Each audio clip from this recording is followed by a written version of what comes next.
हरिः ओम् नमः परमहंसास्वादितचरणकमल चिन्मकरन्दाय भक्तजनमानसनिवासाय श्रीरामचन्द्राय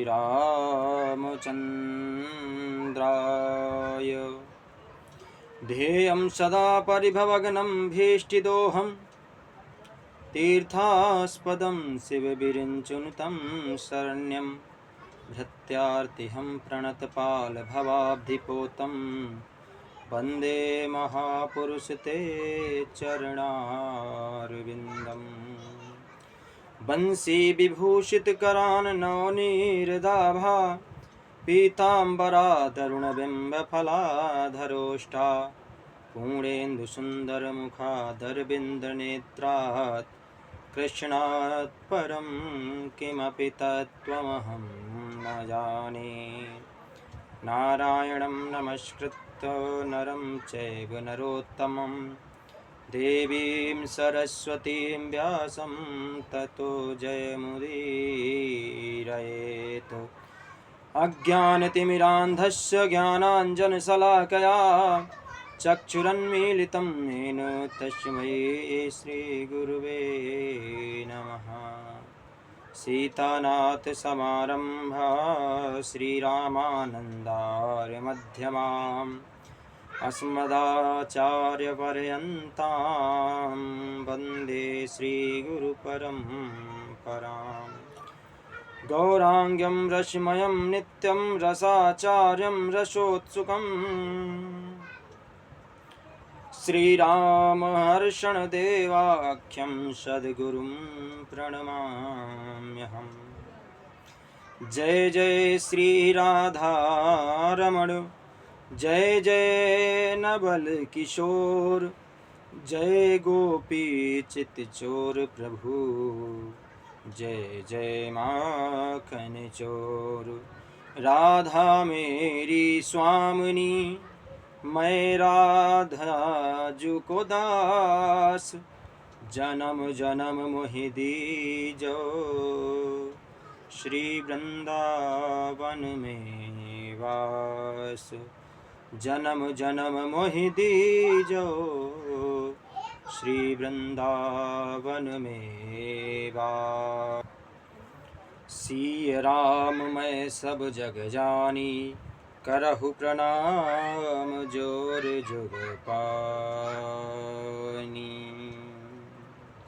करहु प्रणाम जोर जुग पानी। परम मंगलमय अकारण करुणा वरुणालय सच्चिदानंद स्वरूप भगवान श्री कृष्ण की वांगमय प्रति मूर्ति श्रीमद् भागवत सप्ताह ज्ञान यज्ञ में आए सभी भक्तों का मेरा सादर जय श्री राम, जय श्री राधे। जो यूट्यूब फेसबुक के माध्यम से श्रीमद् भागवत कथा का श्रवण कर रहे हैं उनको सादर जय श्री राम, जय श्री राधे। भगवान की कथा तीनों तापों को हरण करने वाली है। दैहिक दैविक भौतिक तापा राम राज काहू नहीं व्यापा।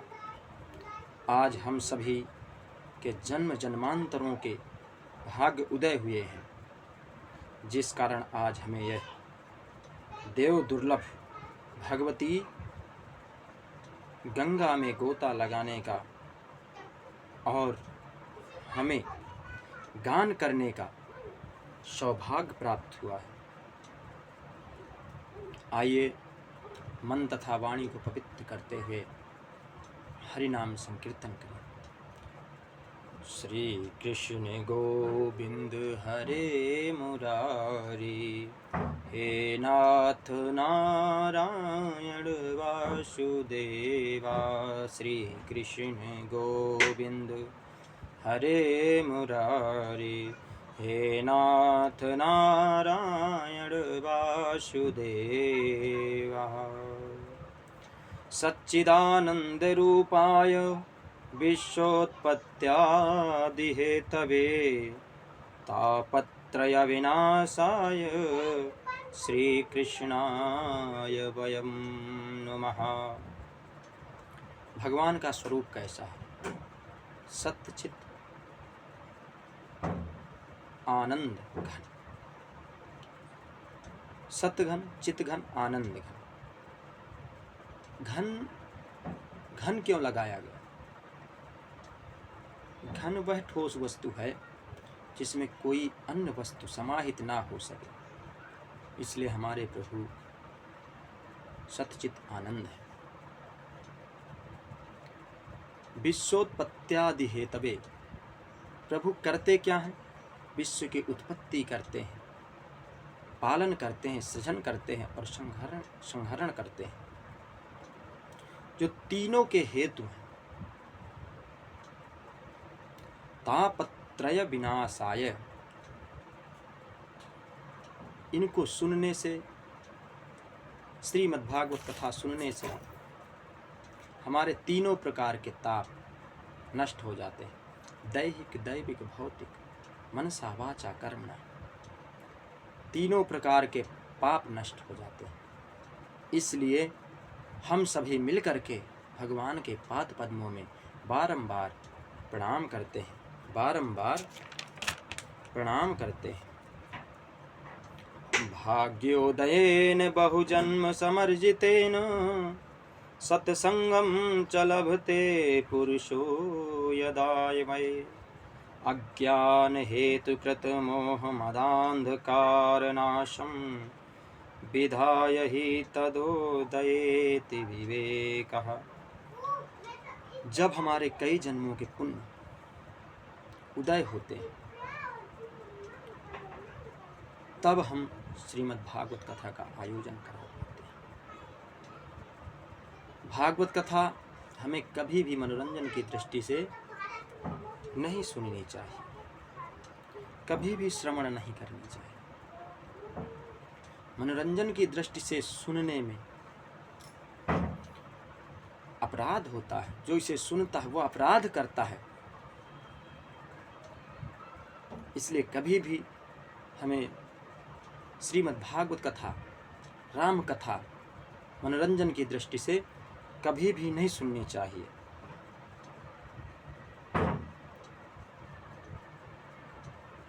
तो कथा को सुने कैसे?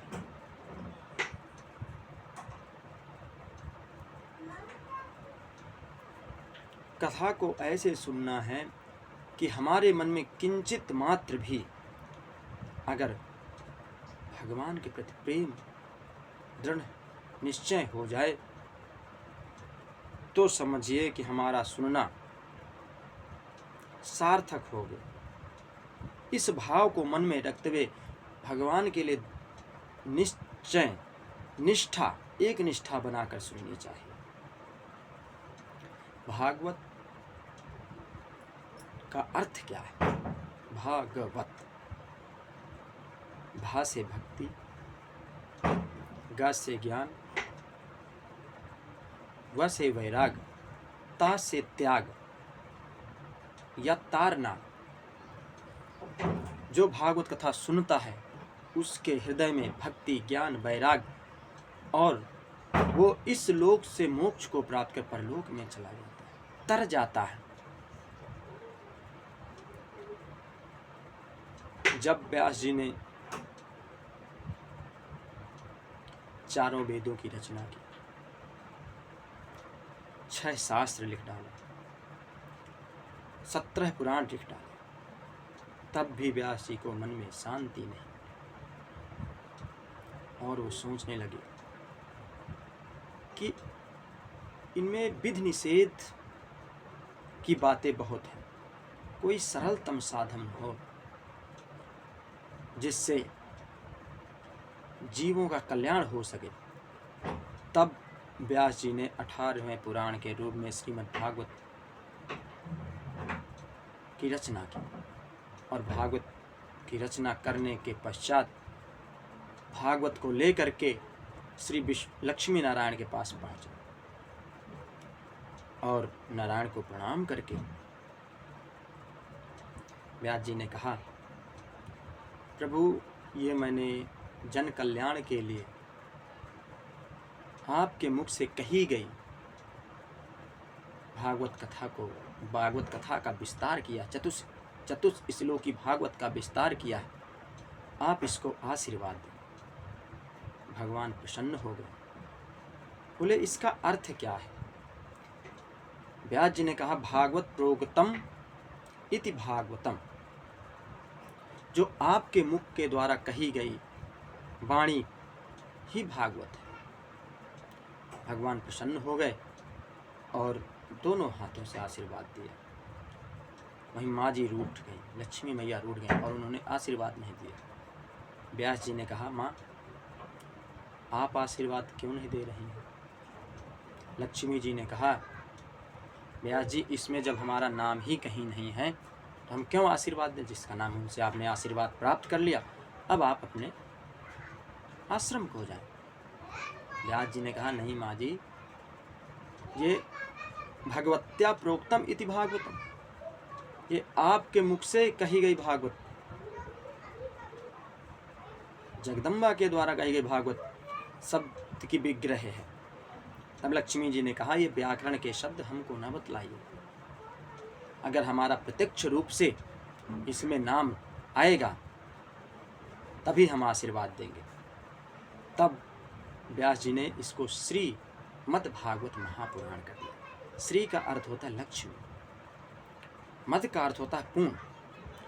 जो श्री लक्ष्मी जी के आशीर्वाद से परिपूर्ण है, लक्ष्मी नारायण के आशीर्वाद से परिपूर्ण है, उसको कहते हैं श्रीमद् भागवत।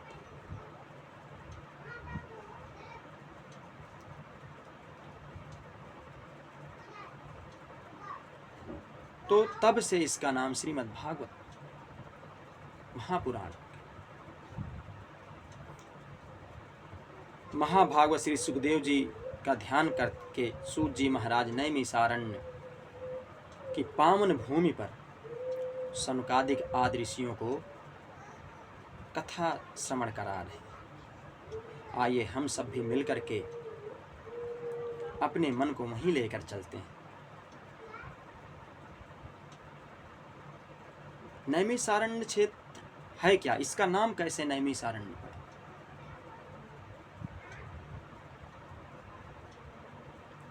जब ऋषियों और देवताओं ने एक बार सोचा कि 1000 वर्ष का सत्संग चलाया जाए, लेकिन जगह कहाँ है?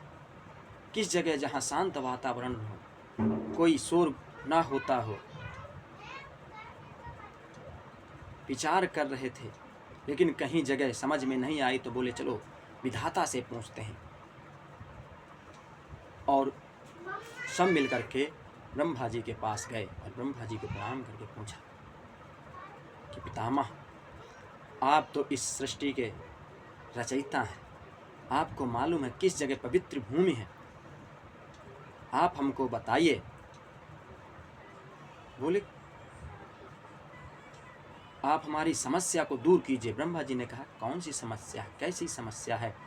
तब ऋषियों ने कहा कि हम 1000 वर्ष का सत्संग चलाना चाहते हैं, कोई पवित्र भूमि हो तो आप बताइए। तब ब्रह्मा जी ने चक्र वहाँ से भेजा और देवताओं ऋषियों बोले कि इनके साथ आप जाओ पीछे पीछे, जहाँ ये रुक जाएं वो जमीन पवित्र होगी। चक्र चला और देवता ऋषि इनके पीछे पीछे चक्र के पीछे पीछे चलते रहे। वह आकर के एक अरण्य में रुका, उसी को बोलते हैं नैमिषारण्य। जहाँ चक्र की धुरी को बोलते हैं निमिष, और आरण्य जहाँ रुका आरण्य, उसी का नाम पड़ा नैमिषारण्य।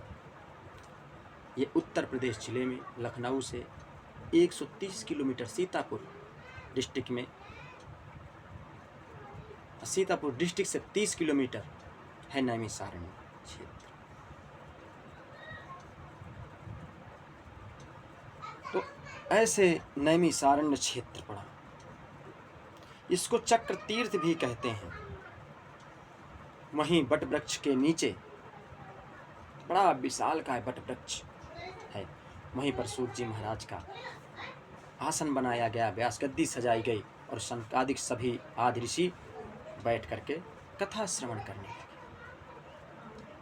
बट वृक्ष की विशेषता होती है, शीतकाले भवेत उष्णः उष्णकाले भवेत शीतलः।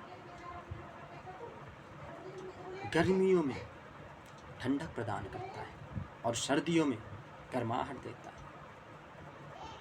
आज कलिकाल में माइक की आवश्यकता क्यों पड़ती है? क्योंकि यहाँ शोर है, माइक के द्वारा शोर कम हो जाता है। वहाँ उस जंगल में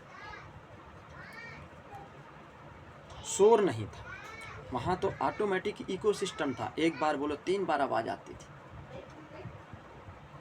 इसलिए वहाँ 1000 वर्ष का सत्य सत्संग प्रारंभ हो गया।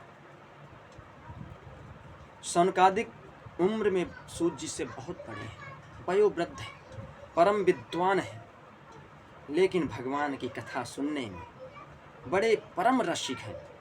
कथामृत रसा स्वाद कुशला, परम रसिक।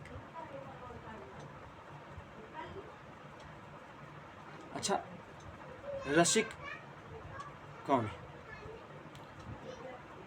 जो उस चीज का मर्मज्ञ हो, जिस चीज को हम सुना रहे हैं, फिर भी हम अज्ञान बनकर उसको सुने, वह रसिक होता है। हनुमान जी कथा के परम रसिक हैं। जहाँ भी कथा होती है वहाँ हनुमान जी पहले पहुँचते हैं। लेकिन ये बताइए, हनुमान जी में किस बात की कमी है?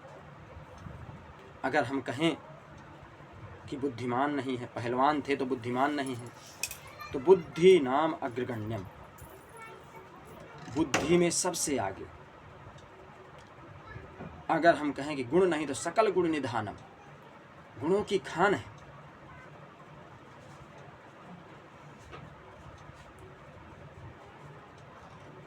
और फिर भी भगवान के इतने रसिक हैं, इतने कथा के रसिक हैं, जहाँ भी कथा होती वहीं पहुँच जाते हैं। हनुमान जी से बड़ा रसिक। सूत जी ने प्रश्न किया, सूत जी महाराज से प्रश्न किए सनकादिकों ने कि प्रभु, हमारे ये जो हृदय पटल में अंधकार भरा हुआ है, इस अंधकार को कैसे दूर करें? अज्ञान ध्वांत विध्वंस कोटि शूर सम प्रभा सूताख्या हि कथा सारम मम कर्ण रसायनम। हे सूत जी महाराज, हम लोगों के हृदय पटल में जो ये अंधकार भरा हुआ है, उसको सिर्फ आप ही दूर कर सकते हैं। त्रिभुवन के अंधकार को तो भगवान सूर्य की किरणें दूर कर सकती हैं, लेकिन ये जीवात्मा की जो मन में हृदय पटल में अंधकार भरा हुआ है, वो ज्ञान के बगैर दूर नहीं हो सकता। इसलिए आप हम लोगों पर कृपा करें और हमारे हृदय के अंधकार पटल पर प्रकाश डाल करके हमारे इस अंधकार तिमिर को ध्वस्त कर दीजिए। हमारे अंधकार को ध्वस्त कर दीजिए। प्रश्न किया, हम जानना चाहते हैं प्रभु कि ज्ञान और वैराग्य को बढ़ाने के लिए क्या करना पड़ता है, क्या करना चाहिए? क्या ऐसा करें कि माया मोह से हमारा हर प्रकार से निवारण हो सके? महाराज, अब घोर कलिकाल आ गया है और इस कलिकाल में आसुरी वृत्तियां बढ़ती चली जा रही हैं। ऐसे प्राणियों का कल्याण कैसे होगा? कोई भगवान की प्राप्ति का सरलतम साधन हो, कृपा करके हमको बतलाइए। हमें पूर्ण विश्वास है कि आपके ऊपर गुरुदेव की बड़ी कृपा है और संसार में जिसके ऊपर गुरु की कृपा हो जाती है वो सभी शोकों का, कष्टों का निवारण कर देता है, ज्ञान का दीपक जला देता है।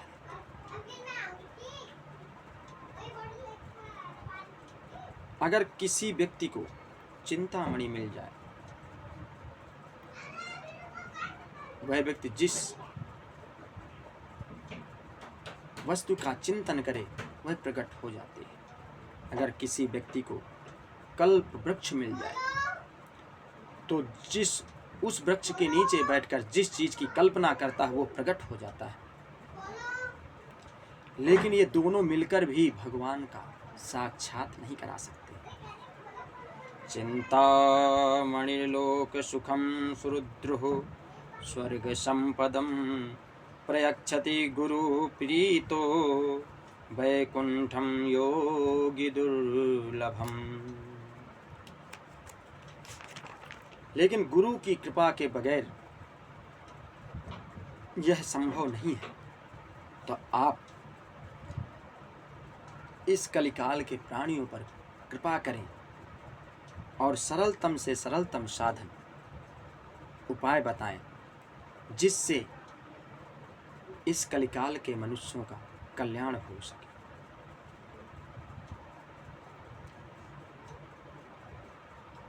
यह सुनकर सूत जी महाराज बड़े प्रसन्न हुए। देखिए, जब किसी व्यक्ति से कोई वस्तु आपको लेनी हो तो उसकी तारीफ करें, उसका मान बढ़ाएं, सम्मान करें, तभी वह आपको वह वस्तु प्रदान करेगा। सूत जी महाराज प्रसन्न हो गए और बोले, आप सब हमें इतना स्नेह प्रेम आदि कर रहे हैं तो हम आप सबको समस्त शास्त्रों का सार सुनाएंगे। सावधानतया सुनो, आप सावधान होकर सुने। देखिए, जब कोई व्यक्ति कीमती चीज, कीमती वस्तु देता है तो पहले सावधान कर देता है कि आप इसको सावधानी पूर्वक ले जाना। सूत जी महाराज हरि कथा अमृत पिलाने जा रहे हैं, ज्ञान गंगा में गोता लगवाने जा रहे हैं, तो सावधान कर दिया। आपका मन यही होना चाहिए, तन से मन से आप कथा को श्रवण करें, क्योंकि आप जैसी कथा सुनेंगे वैसा आपको फल मिलेगा। अगर मनी राम घर जाकर के विचरण करने लगे कि आज घर में क्या बना है, क्या नहीं बनेगा, आज कौन आ रहा है, कौन नहीं आएगा, बच्चे खाना खाएं कि नहीं खाए हैं, तो आपका कल्याण नहीं हो सकता। इसलिए मनी राम को यहीं रोक कर रखना चाहिए। सूत जी ने कहा, सबसे बड़ा डर इस संसार में मृत्यु का है। निरंतर जीव काल के गाल की तरफ बढ़ रहा है, हर क्षण, हर घड़ी, हर समय। इस संसार का अर्थ क्या है? संसरति इति संसारा, जो हमेशा सरकता जा रहा है और हम सब उसके पीछे चलते जा रहे हैं। और एक समय गोविंदाय नमो नमः। कालव्याल मुखग्रास त्रास निर्वाण हेतवे श्रीमद्भागवतं शास्त्रं कलौकीरेण भाषितम्। काल के गाल में हर समय कोई न कोई समाहित हो रहा है। हम समय को पकड़ने की कोशिश करते हैं लेकिन समय को पकड़ नहीं पाते। पकड़ने का प्रयास करते हैं लेकिन जब हम नहीं पकड़ पाते तो हमें बड़ा कष्ट होता है। कीरेण सुखेन भाषितम, कीरेण सुखेन भाषितम ही क्यों बोला गया? क्योंकि देखिए, तोता बड़ा पारखी होता है, उसी फल पर चोंच मारता है जो फल मीठा होता है। और तोता वही पढ़ता है, बड़ा मीठा बोलता है, लेकिन वही पढ़ता है जो उसे पढ़ाया जाता है। सुखदेव जी महाराज को भी आचार परंपरा से भागवत महापुराण ज्ञान की प्राप्ति हुई है। पहले नारायण के मुख से ब्रह्मा जी को, ब्रह्मा जी के मुख से नारद जी को, नारद जी के मुख से व्यास जी को, और व्यास जी के मुख से सुखदेव जी महाराज को, और सुखदेव जी महाराज के मुख से परीक्षित को ये सुनाया गया। जब परीक्षित के सामने मृत्यु का भय आया और 7 दिन में ही उसकी मृत्यु सुनिश्चित हुई,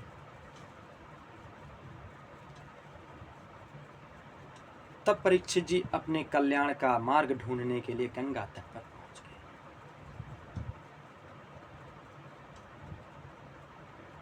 तब सुखदेव मुनि जी ने श्रीमद् भागवत संहिता के द्वारा परीक्षित जी को भय से मुक्त कर दिया, और परीक्षित जी निर्भय हो गए। देवताओं ने जब देखा कि श्रीमद् भागवत कथा श्रवण कराने के लिए परीक्षित जी को सुखदेव जी जा रहे हैं, तब देवताओं ने अमृत कलश लेकर के आ गए। देवता अमृत कलश लेकर आ गए और सुखदेव जी महाराज से कहा कि मुनिवर, यह आप अमृत परीक्षित जी को पिला दीजिए ताकि वह मृत्यु से अभय प्रदान करें और अमर हो जाएं। तब सर्प कुछ नहीं बिगाड़ पाएगा, काल कुछ नहीं बिगाड़ पाएगा। सुखदेव जी ने सोचा कि ये देवता कब से इतने स्वार्थी हो गए भाई। इस कलिकाल में, इस संसार में आए दिन कोई ना कोई व्यक्ति की मृत्यु होती ही रहती है, तब तो ये कलश लेकर नहीं आए। पर आज जब परीक्षित का समय आया तब ये कलश लेकर क्यों आए? क्योंकि देखिए, मरना सभी को 7 दिन में ही है, 7 दिन के भीतर ही मरना है। रवि, सोम, भौम, बुध, गुरु, शुक्र, शनि, इसी 7 दिन के अंदर ही मरना है। हम व्यर्थ की चिंता करते रहते हैं। सुखदेव जी ने कहा कि सोचने लगे, जब गरुड़ को अमृत कलश की आवश्यकता पड़ी तब तो ये युद्ध करने के लिए तैयार हो गए।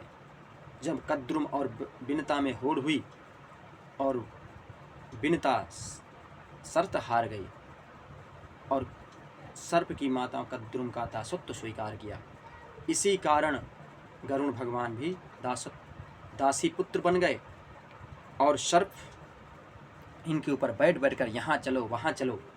एक दिन गरुड़ भगवान ने माँ से कहा, माँ, मैं इतना शक्तिशाली हूँ, क्या मैं आपकी कोई हेल्प नहीं कर सकता? कोई, आप मुझे मौका तो दो। तब माँ ने कहा कि कद्रुम कहती है कि अगर देवताओं से तुम्हारा पुत्र अमृत लेकर मेरे पुत्रों को पिला दे तब मैं तुम्हें दासत्व से मुक्त कर दूंगी। तब गरुड़ जी गए और इंद्र से कहा कि बताया कि ऐसी ऐसी समस्या है और कहा कि मुझे अमृत चाहिए। इंद्र युद्ध करने के लिए तैयार हो गया और जब गरुड़ जी ने मार झपट्टा अमृत कलश लेकर उड़े, तब इंद्र ने समन्वय किया और कहा कि आप किसी अपात्र को यदि ये अमृत पिला देंगे, और खासकर सर्पों को अगर आप अमृत पिला रहे हैं तो यहाँ इस संसार में कोई जीव नहीं बचेगा, इसलिए आप इसको ना पिलाइए। तब उनमें समन्वय हुआ और गरुड़ भगवान लेकर के अमृत कलश नागों की माँ को दे दिया और इधर इंद्र ने भेष बदल करके उस अमृत कलश को छीन कर ले आए, चुरा कर ले आए। सुखदेव जी ने सोचा कि ये अमृत कलश आज क्यों दे रहे हैं? बोले बताइए क्या बात है। तब देवताओं ने कहा कि जो ये कथामृत परीक्षित को आप पिलाना चाहे तो वो हमको पिला दीजिए, और अमृत सुधामृत ये आप परीक्षित जी को पिला दीजिए। देवता अपना कार्य करने में बड़े कुशल हैं, स्वाकार कुशलः सुरा। स्वार्थी व्यक्ति यदि आपकी तारीफ करना प्रारंभ कर दे तो आप समझ जाइए कि बड़ा कुठाराघात होने वाला है। सुखदेव जी ने कहा, देवताओं ये बताओ तुम मणि, कांच की मणि दे करके और मणि लेना चाहते हो? क्वा सुधा क्वा कथा लोके क्वा कांचा क्वा मणिर्महान ब्रह्मरातो विचारैवं तदा देवांजहासयः। मणि लेकर के कांच का टुकड़ा पकड़ाना चाहते हो, ये बराबर का तो सौदा नहीं। अरे सौदागर बन के आए हो तो बराबर का तो कम से कम सौदा करो। और फटकार लगा करके सुखदेव जी ने देवताओं को भगा दिया। देखिए हरि कथामृत में और सुधामृत में क्या अंतर है। हरि कथामृत पुण्यात्माओं, पापात्मा, दुष्टात्मा, पतितात्मा सबको पिलाई जाती है, लेकिन सुधामृत अमृत जब अच्छे कर्म करके हम पुण्यात्मा होंगे तब हमें प्राप्त होगा। हरि कथामृत निष्पक्ष है, अभेदी है, अभेदवादी है, लेकिन अमृत सुधामृत पक्षपाती है, भेदवादी है। क्षीणे पुण्य मृत्यु लोके विनंसति। जब हमारे पुण्य शनै शनै क्षीण हो जाते हैं, सुकृत समाप्त हो जाते हैं, तब हम पुनः इस धरती पर आकर के गिरते हैं। हरि कथामृत हमको दिव्य जीवी बनाती है और सुधामृत हमको दीर्घ जीवी बनाती है। ये अंतर है। तो अब आप सोचो कि आपको दिव्य जीवी बनना है या दीर्घ जीवी बनना है। और ऐसा कह करके भगा दिया।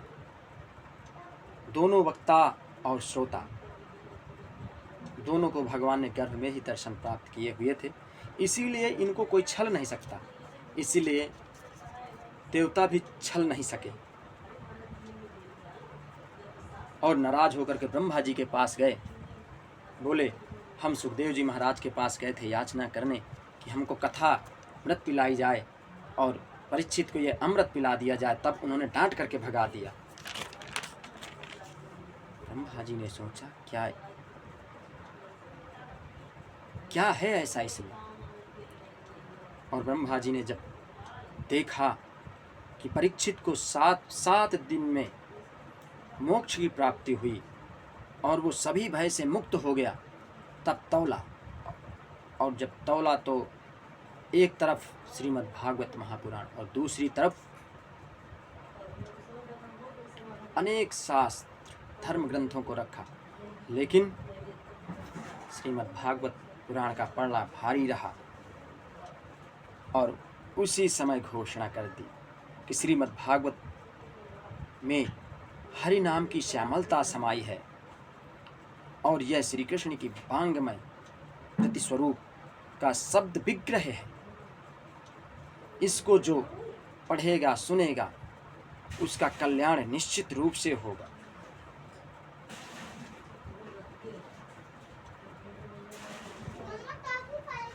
ऋषियों ने पूछा,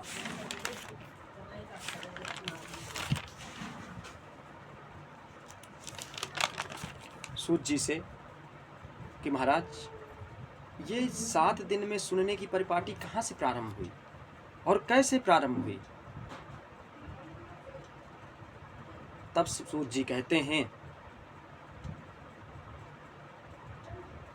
एकदा ही विशालायां चत्वार ऋषयो मलाः सत्संगार्थं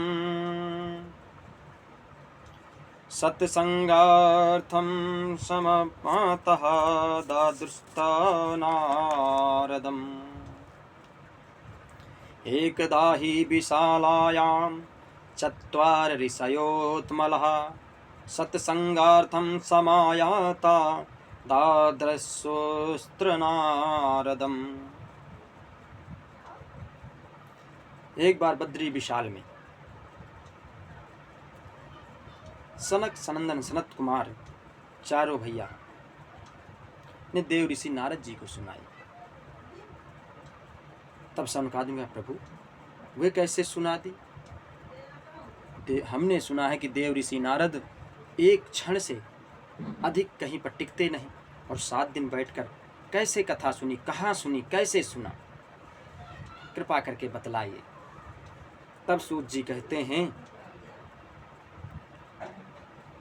कि एक बार की बात है, चारों भैया सत्संग की इच्छा से विचरण कर रहे थे कि अचानक नारद जी दिखाई पड़ गए और चारों भैया गदगद होकर के कि चलिए हम नारद जी से ही सत्संग करेंगे, आज अच्छा सत्संग होगा।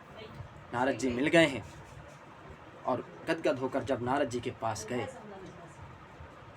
तब नारद जी का मुखमंडल लटका हुआ था, उतरा हुआ था।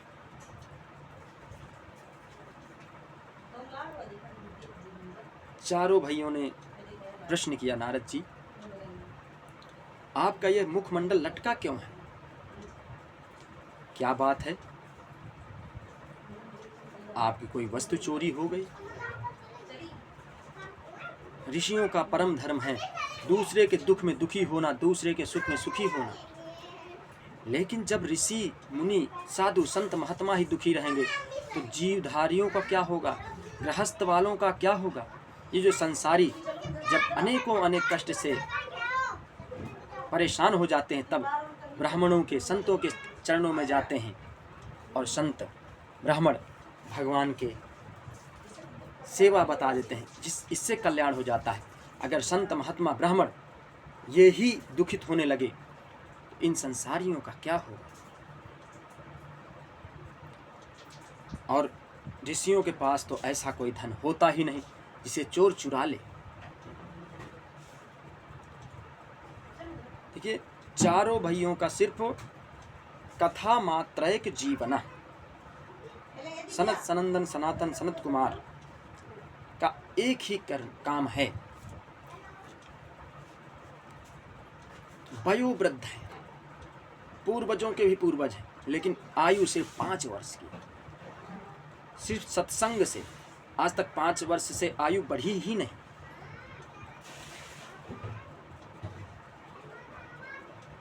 नारद जी ने से कहा, कथम ब्रह्मांतीन मुखा कुतश्चिंता तुरो भवान त्वरितं गम्यते कुत्र कुतश्च गमनम तवा। हे नारद जी, आप अपनी चिंता का हमें बताइए।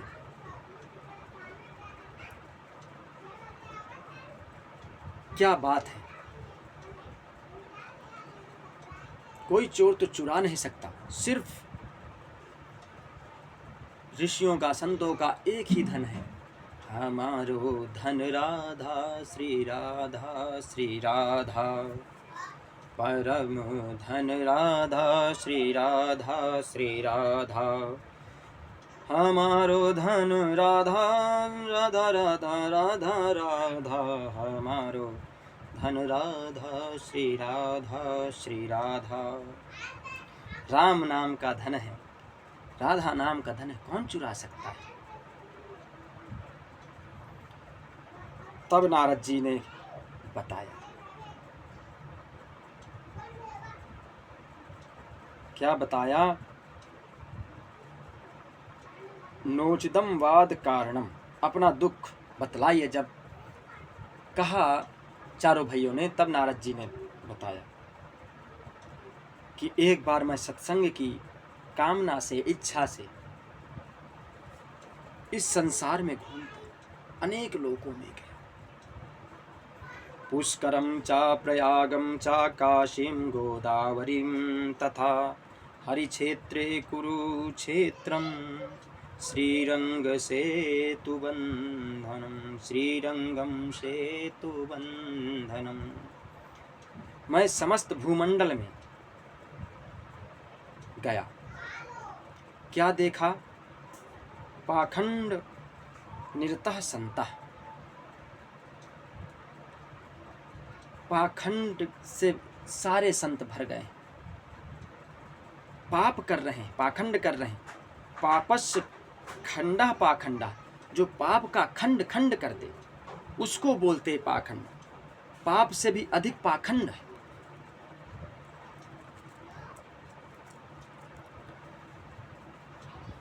मैं संतों के पास गया। एक जगह बहुत दिव्य कोठी बनी थी, बढ़िया मकान, आलीशान महल बना हुआ था। वहाँ गया, मैंने पूछा कि ये मकान किसका है? बोले त्यागी जी महाराज का मकान है। मैं स्तब्ध रह गया, आश्चर्य पड़ गया। नाम त्यागी जी और इतना विशालकाय मकान। फिर मैं कुछ आगे बढ़ा तो एक आश्रम में पहुंचा। आश्रम में, उस आश्रम में बहुत शोर हो रहा था, बच्चे चिल्ला रहे थे। मैंने किसी से पूछा कि ये किसका आश्रम है? उन्होंने कहा ये ब्रह्मचारी जी महाराज का आश्रम। फिर मैं आश्चर्य में पड़ गया, नाम ब्रह्मचारी जी और इतने सारे बच्चे।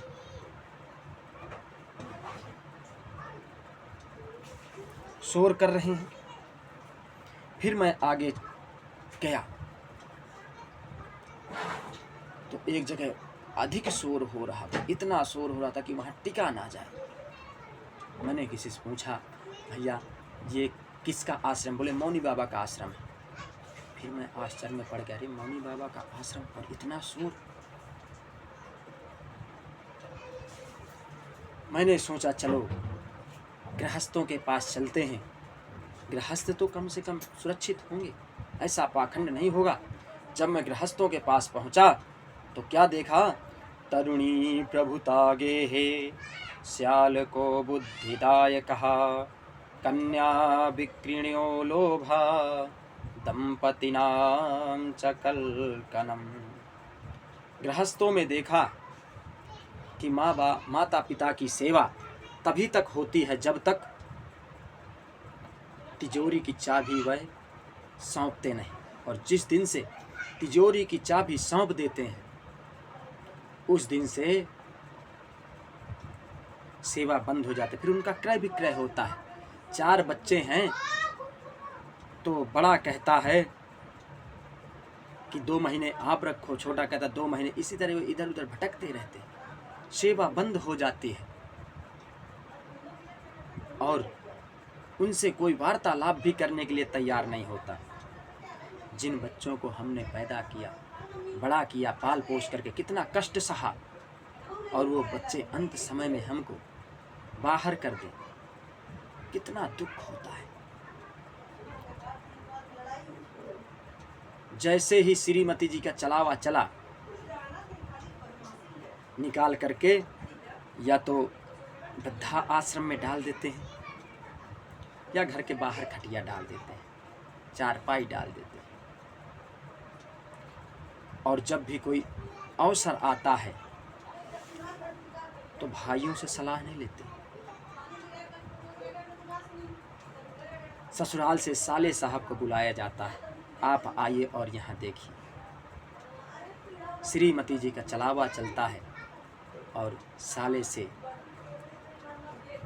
सलाह की जाती है। इस तरह भाइयों का आपस में प्रेम नहीं रह जाता। कोई कष्ट, कोई समस्या हो तो भाई हमेशा खड़ा रहता है। देखिए, भाई जिसके साथ खड़ा था उसकी विजय हुई, और जिसने भाई का त्याग किया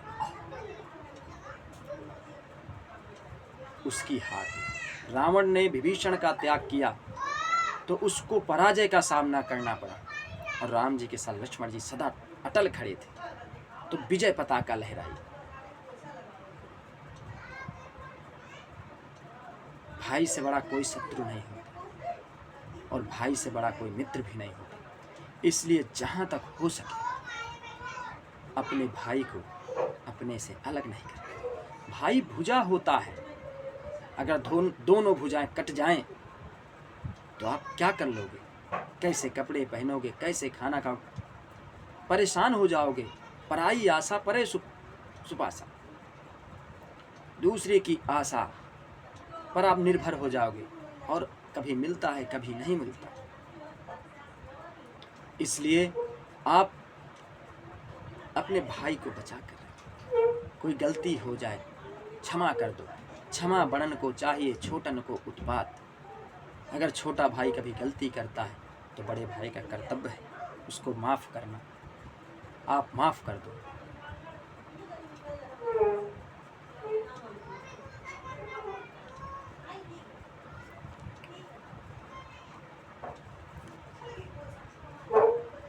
तो जब ऐसी विडंबना नारद जी ने देखी, नारद जी ने सोचा चलो वृंदावन यमुना तट पर जाकर देखते हैं, वहाँ तो भक्ति होगी, सत्य होगा। जब वहाँ देखा तो बड़ा आश्चर्य हुआ। एक नवयुवती को घेर करके कई सखियां रुदन कर रही थी। देखते ही नारद जी ने कहा मेरा हृदय द्रवित हो गया और मैंने सोचा कि चलो इसको क्या कष्ट है देखते हैं। गया तो मैं वहां तक, लेकिन मेरी इच्छा नहीं हुई। मैंने सोचा कि माताओं बहनों का स्वभाव कोई पढ़ नहीं सकता, क्षण में रोने लगती हैं, एक क्षण में हंसने लगती हैं। अगर मैंने पूछ लिया कि देवियों आप क्यों रो रही हो, तो उन्होंने अगर कह दिया क्यों आप बाबा भंडारी आपको क्या मतलब हम क्यों रो रही हैं, तो मेरा क्या रह जाएगा। यह सोचकर मैं वापस लौटने लगा कि आवाज़ आई। यह सोचकर जैसे ही मैं लौटने लगा कि आवाज़ आई।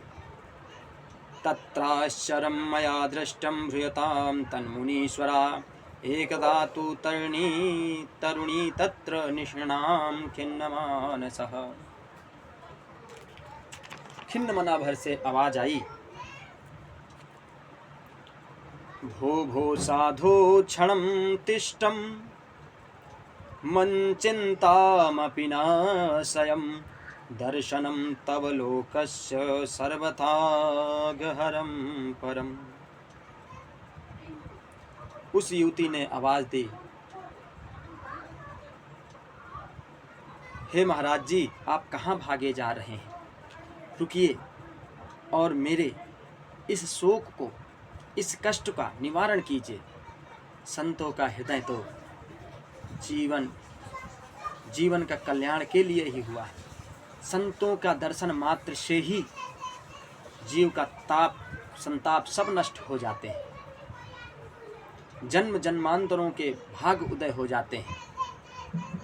तब मैं उस तरुणी के पास पहुंचा और पूछा कि आप ये दोनों कौन है। कासित्वम देवी आप कौन हैं।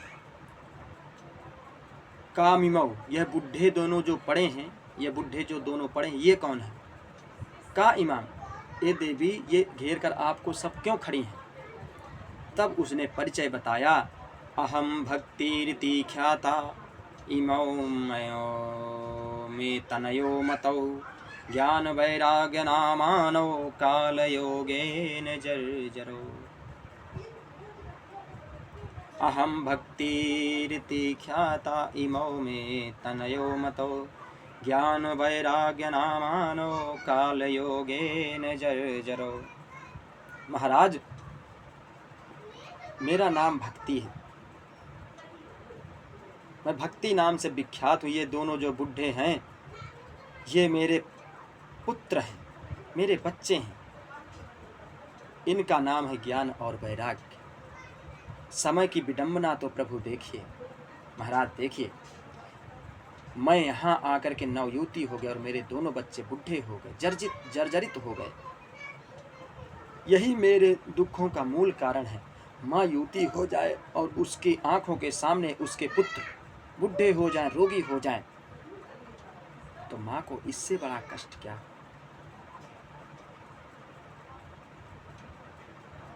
मैं अपना पूरा परिचय बताऊं, सुनाऊं। मैं दक्षिण भारत में पैदा हुई, कर्नाटक में बड़ी हुई और महाराष्ट्र आदि प्रदेशों में मेरा कहीं कहीं पर बड़ा सम्मान हुआ, और कई प्रदेशों से ऐसे भी थे जहां पाखंडियों से खंडित होकर मुझे पीड़ित होकर भागना पड़ा। और इस प्रकार से अनेक प्रदेशों में घूमती घूमती जैसे ही मैं वृंदावन पधारी, तो वृंदावनम पुनम प्राप्या नवनेव स्वरूपिणी, इस ब्रजभूमि में आकर के मैं नवयुवती हो गई और मेरे दोनों पुत्र बुढ़े हो गए।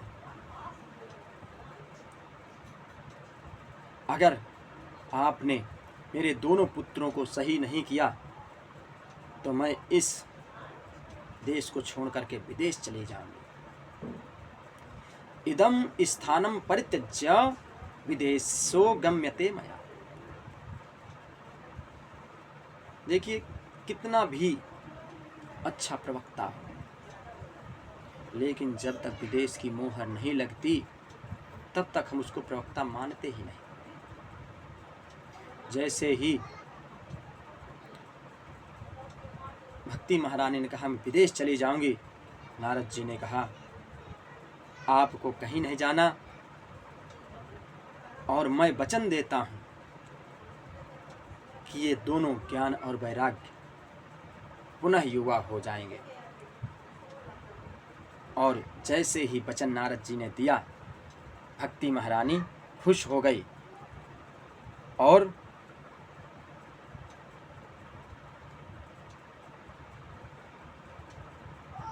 दुखों को दूर करने के लिए दूर हो जाएगा, अब सुनिश्चित रूप से मेरा दुख दूर हो जाएगा। और नारद जी से प्रार्थना करने लगी, बांके बिहारी रे दूर करो दुख मेरा, बांके बिहारी रे दूर करो दुख मेरा, श्री अवध बिहारी रे दूर करो दुख मेरा। अब नारद जी दोनों ज्ञान और वैराग्य को स्वस्थ करने का उपाय करेंगे। अब यहीं हम अपनी वाणी को विराम देते हैं। कल की कथा आपको इसके आगे श्रवण कराएंगे। तब तक के लिए जय श्री राधे, जय श्री श्याम।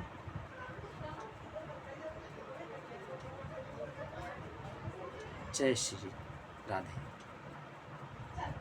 राधे राधे गोविंद गोविंद, राधे श्री राधे राधे गोविंद गोविंद राधे। श्री राम जय जय राम, श्री राम जय राम।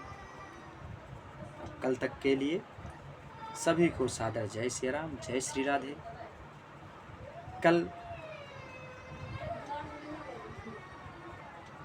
नारद जी ने ज्ञान वैराग्य के युवा होने के लिए कौन सी युक्ति की, कौन सी दवा, कौन सी चटनी चटाई, आगे आप सुनेंगे। तब तक के लिए जय श्री श्याम, जय श्री राधे।